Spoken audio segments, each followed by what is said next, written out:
Bronchiectasis. The trachea comes down, and then in the lungs it splits into the bronchi. And if one or more of these bronchi are widened or distorted or have damaged leanings, that is then bronchiectasis. So that is by bronchiectasis. And in the past, that was associated when if a person had then measles or whooping cough that can then develop. It is commonly developed during childhood. And it is also a complication of cystic fibrosis, where the person has not proper mucus. The mucus is too sticky. And that leads them to that they can't be properly cleared, the bronchi, and now there are pockets of long-term infections in them. If it is just at one place, there is also the option of surgical removal of at one place, but also there are antibiotic drugs, and there's also postural drainage done against it. Now, first, the other thing, it can lead to shortness of breath. So surgical removing, if it is just one place, otherwise it can be handled with antibiotic drugs and postural drainage. Postural drainage is here said on one page, that there is an illustration and where a child is lying on the tummy and on the chest on a high pillow, so that the head is lower down, so forward. And then just through gravity, the sputum or phlegm, which is green and yellow and excessively produced, is coming into the trachea and can from there be called out. And that is according to the Illustrated Medical Dictionary, book written by Sue Davidson, Penny Preston, and Francis Williams, on a few other pages, but the main article is on the page 98. But this is no medical advice and also no substitute for medical knowledge. Hi and welcome. I'm trying to learn medicine today, bronchiectasis, and after we've done it, we're gonna do squat training. And if you participate in the squat training, then that's already your own risk. Bronchiectasis, we read in another source about bronchiectasis, but we're gonna read down another source. Bronchiectasis, it is a lung disorder in which one or more bronchi, the air passages leading from the trachea, are abnormally widened, distorted, and have damaged leanings. So the trachea comes down to the lungs, and then the bronchi go to the side, and there by bronchiectasis one or more are enlarged, so widened, distorted, and have a damaged leaning. Bronchiectasis most often develops during childhood and was once commonly associated with infections such as measles and pertussis or whooping cough. Now, do they say that they thought that people who get measles have or whooping cough get bronchiectasis, that was wrong that they thought it, or do they say that people no longer get measles or pertussis, and so no longer the people who have it probably didn't get it from measles and whooping cough?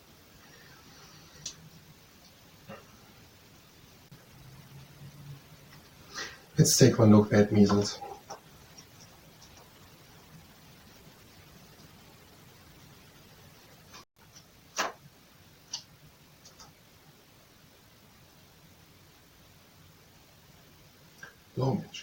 A potentially dangerous viral illness that causes fever and a characteristic rash. Measles mainly affect children but can occur at any age. The illness starts with fever, runny nose, sore eyes, cold, a general feeling of being unwell. After 3 to 4 days, a red rash appears, usually starting on the head. I forgot to say it. We're talking about internal anatomy and stuff like that, and this is not medical advice. I'm just trying to read and to understand it. After 3 to 4 days, a red rash appears, usually starting on the head and neck and spreading to cover the body. After 3 days, the rash starts to fade and the symptoms subside. Most common complications are ear and chest infections, which usually occur 2 to 3 days after the rash appears. Diarrhea, vomiting and abdominal pain also occur. Febrile convulsion are also a common symptom. Encephalitis occurs in 1 in 1,000. Causes headache, drowsiness, vomiting. Seizure and coma may follow, sometimes leading to brain damage or even death. In very rare cases, a progressive brain disorder known as subacute sclerosing panencephalitis develops years later. If measles occurred during pregnancy, the fetus dies in about 1/5 of cases. However, there is no evidence that measles causes birth defects. There is no specific treatment for measles. Plenty of fluids and paracetamol are given for fever, and antibiotic drugs may be given to treat bacterial infections that occur as complications. To help prevent measles, immunization with an MMR vaccination is recommended at 12 to 15 months of age. This produces immunity in about 90% of cases with a booster shot given before school or nursery school entry.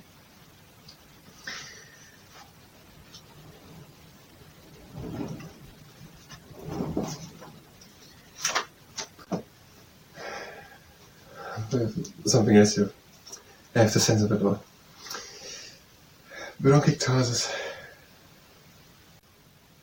What was here in the illustration? So bronchiectasis was once commonly associated with infections such as measles and pertussis.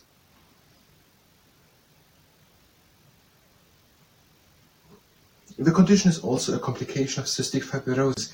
It results in pockets of long-term infection. Let's take one look at cystic fibrosis.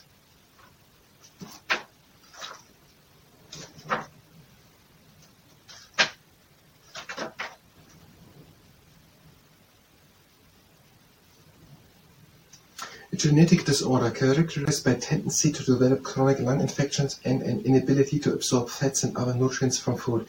The main feature of cystic fibrosis is a secretion of sticky mucus which is unable to flow freely in the nose, throat, airways, and intestines.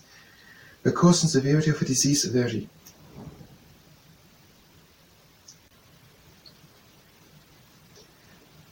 As I said in the last part, the secretion in the lungs is not properly, it is too sticky. Is here not, it's sticky mucus.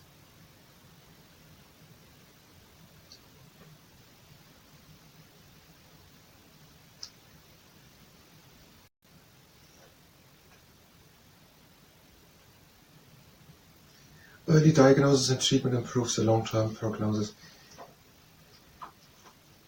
So the mucus is not properly, and therefore the lungs cannot be properly cleared, and then this infection of bronchiectasis happens. So the one or more bronchi, the one leading from the trachea, are abnormally widened, distorted, and have damaged. It most of the times develops during childhood and was in the past associated with getting it from measles and pertussis and whooping cough. It's also a complication of cystic fibrosis where the mucus is not properly in the lungs and therefore cannot be properly cleared. It results in pockets of long-term infections within the airways and the continuous production of large volumes of green or yellow sputum.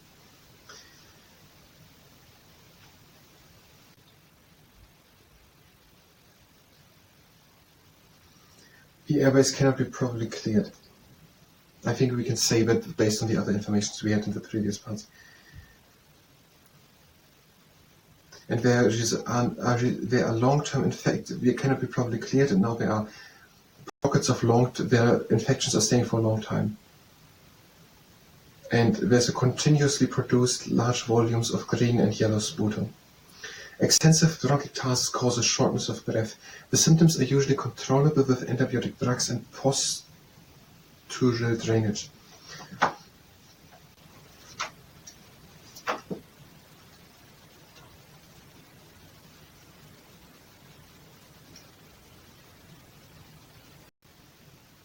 A technique that enables sputum, phlegm, or other secretions to drain from a person's lungs in order to clear them. The person lies in a way that allows the secretion to drain by gravity into the trachea. From there they are caught up. Tapping the person's chest with cupped hands can help to loosen sticky secretions. Tapping the person's chest with cupped hands can help to loosen sticky secretions. So I'm saying here, postural drain. Oh, we're having an illustration. So I think I can show it. I don't know how to show it, but can I?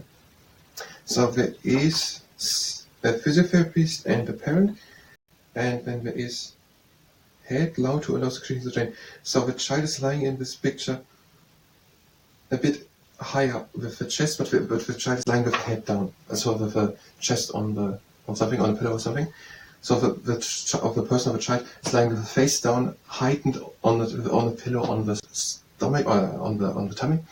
On the chest and tummy, and so the head is lower down, but we're lying with the head down, that is important. And now the physiotherapist is short to chest tapping to loosen secretions. Okay, I don't really understand that part, but basically the child in this picture is lying higher with the chest that is lying on pillows with chest and tummy. And the head is lower to allow the secretions to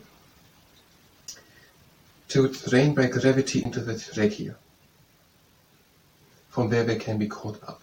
Okay, we are having postural drainage. Do we actually say here that postural drainage, which would be, as I see it, be an exercise and nothing with medicamentation or nothing with operations, would be basically just an exercise being executed that can help? They're saying here that for bronchiectasis, a simple exercise can help. We're also adding here antibiotic drugs. So we're saying here, it can cause shortness of breath and it can be controlled with antibiotic drugs or with postural drainage. If a condition is confined to one area of the lung, surgical removal of the damaged area may be recommended. If it is just part, there might be surgery done and just remove. Okay, I think we have it together. Bronchiectasis, where the trachea comes down and then these bronchi are there, and if one or more, I think they is or not is okay. Everyone knows it can be just one or two. If one or more of them are widened, distorted, or damaged, that is bronchiectasis. It develops most of the times during childhood. Oftentimes, and in the past, oftentimes it happened when people got measles or whooping cough. And it can be also a complication of cystic fibrosis, where the mucus is too sticky and it can't be properly cleared, so that there are coming pockets of long-term infections. And there's also a large amount of green. There's a large amount of green and yellow sputum or phlegm produced, which can cause shortness, and that whole thing can cause shortness of breath.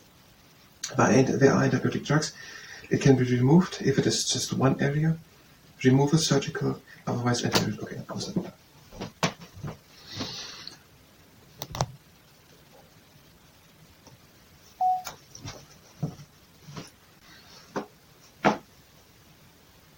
Bronchiectasis.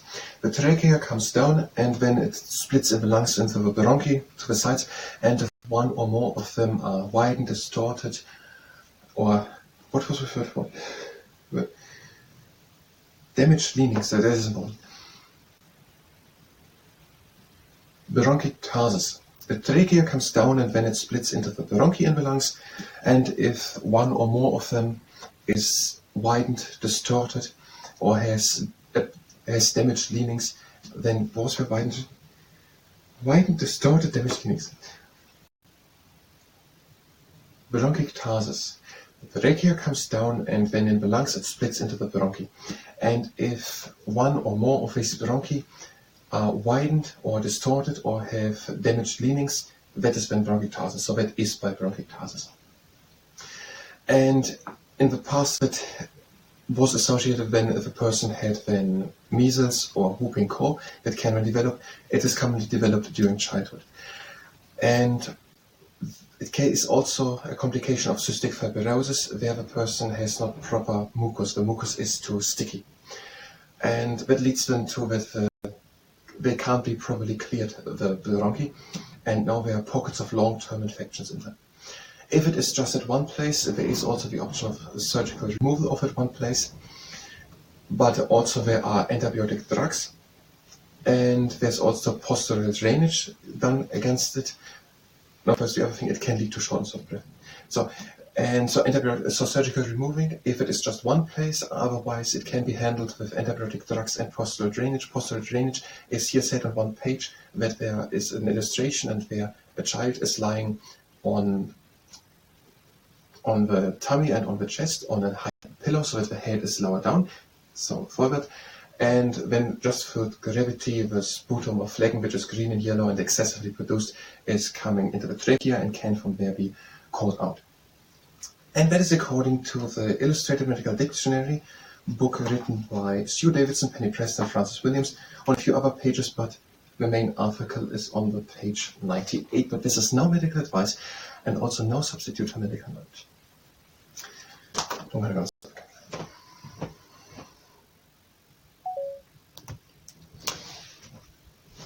I think we have another video. That was a better one at least. Now, that was not the medical part to bronchiectasis. If you were here for medicine, this was not medical advice, then you can go directly to an expert of bronchiectasis, where we're going to take the next thing and try to understand it. If you stay here and participate in our shortened, no, we can do it completely maybe, squat training, but it's better to this one leg up. The other one. Take the leg at the ankle, tuck the tailbone, change. Next to the sides, and one toe points in front and just touching the inner side of the leg. And to the other side. And now go from side to side.